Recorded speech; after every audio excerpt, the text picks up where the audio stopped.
Shalom Bapak Ibu dan saudara-saudara yang dikasihi oleh Tuhan. Selamat pagi, selamat siang, selamat sore, selamat malam.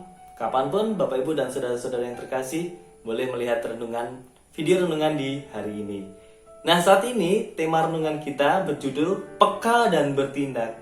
Namun kita akan landasi bersama-sama dalam bacaan di Alkitab terambil dari Lukas pasal 10 ayat 30 sampai yang ke-35. Demikian firman Tuhan.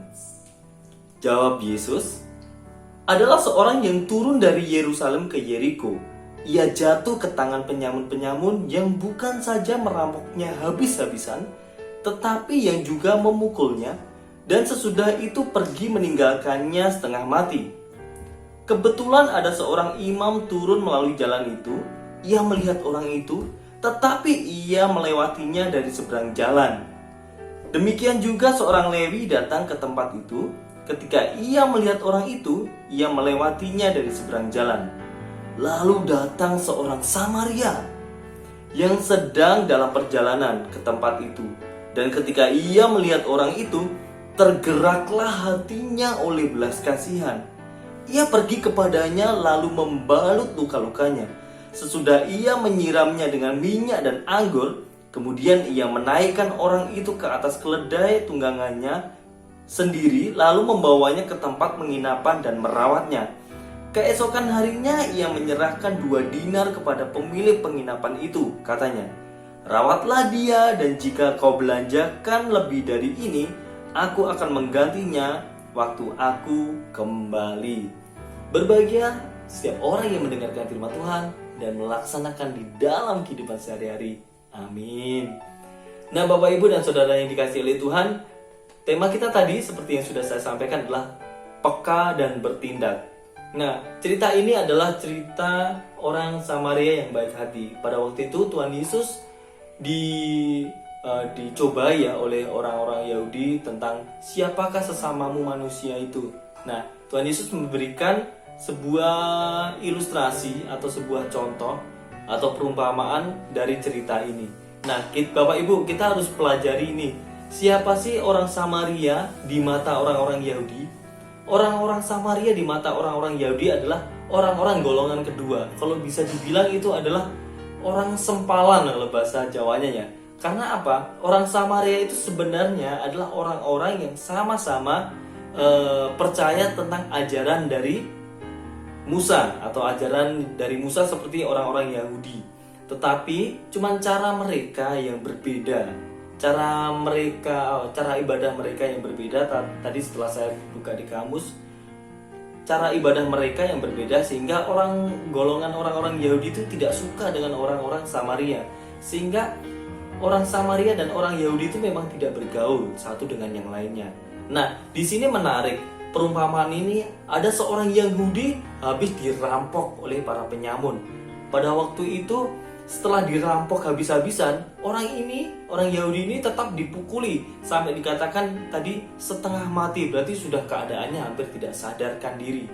Nah, pada waktu itu datang seorang imam. Kita tahu imam adalah orang yang bekerja di dalam bait Allah. Dia adalah seorang imam, seorang kepala rumah ibadat ya, kalau kita bilang seperti itu sekarang. Pada waktu itu lewat, tetapi hanya melewati saja, tidak memberikan pertolongan sama sekali. Mungkin karena terburu-buru ingin datang ke ibadah, mungkin saja, atau tidak tahu. Tapi ini seorang imam melewatinya. Terus yang kedua adalah golongan orang Lewi. Nah, orang Lewi atau golongan Lewi ini adalah kalau di Yahudi ya, mereka adalah orang-orang yang ditugaskan untuk melayani di bait Allah. Ini termasuk golongan agamawi atau orang pelayan di bait Allah pada waktu itu. Ketika melihat orang yang setengah mati, mungkin dia menganggap, ini mungkin orang mati. Kalau aku menolong atau aku memegang mayat, nanti akan najis. Mending saya langsung pergi saja. Nah, ini ironis. Sama-sama orang Yahudi pada waktu itu melihat orang yang tergeletak tetapi malah pergi. Padahal mereka hitungannya adalah pelayan-pelayan Allah. Tetapi kita lihat ada seorang Samaria. Orang Samaria yang istilahnya itu dianggap golongan kedua oleh orang Yahudi, melihat orang Yahudi yang tergeletak, pada waktu itu lalu apa? Lalu datang menolong. Bayangkan, orang yang tidak dianggap oleh golongan Yahudi malah memberikan pertolongan.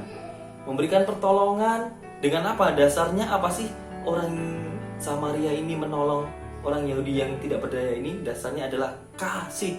Tadi di ayat yang ke-33 dikatakan demikian. Lalu datang seorang Samaria yang sedang dalam perjalanan ke tempat itu, dan ketika ia melihat orang itu, tergeraklah hatinya oleh belas kasihan. Kasih yang dimiliki oleh orang Samaria ini ternyata mampu yang menggerakkan dia untuk menolong. Jadi ternyata kasih itu yang menggerakkan kita untuk terus berbuat baik, yang menggerakkan kita untuk peduli kepada orang lain, yang menggerakkan kita untuk peka dan bertindak. Nah, Bapak Ibu miliki kasih, khususnya kasih Kristus di dalam kehidupan kita yang akan menggerakkan kita untuk kita terus senantiasa memberikan pertolongan pada orang lain, dan kita akan peka bertindak untuk peduli kepada orang-orang yang ada di sekitar kita. Lalu apa yang dilakukan? Tidak hanya sekedar memiliki belas kasihan, tetapi dia bergerak bertindak untuk apa? Bertindak untuk merawat orang tersebut, membasuh luka-lukanya, bahkan membawanya ke tempat penginapan dan menyerahkan kepada penjaga penginapan untuk merawatnya, dan dia yang membiayainya. Bayangkan, orang yang tidak dianggap oleh orang Yahudi malah dia yang memberikan pertolongan. Bapak Ibu yang dikasih oleh Tuhan, mungkin para adik Yosua atau Bapak Ibu yang sudah sepuh saat ini secara fisik itu sudah tidak dianggap lagi memiliki kecekatan seperti kaum muda, seperti kami orang-orang muda. Tetapi satu hal, Bapak Ibu atau Eyang, Kakung, Eyang Putri, semuanya ini adalah orang-orang yang memiliki kepekaan belas kasihan yang harusnya bisa diberikan contoh kepada kami yang muda.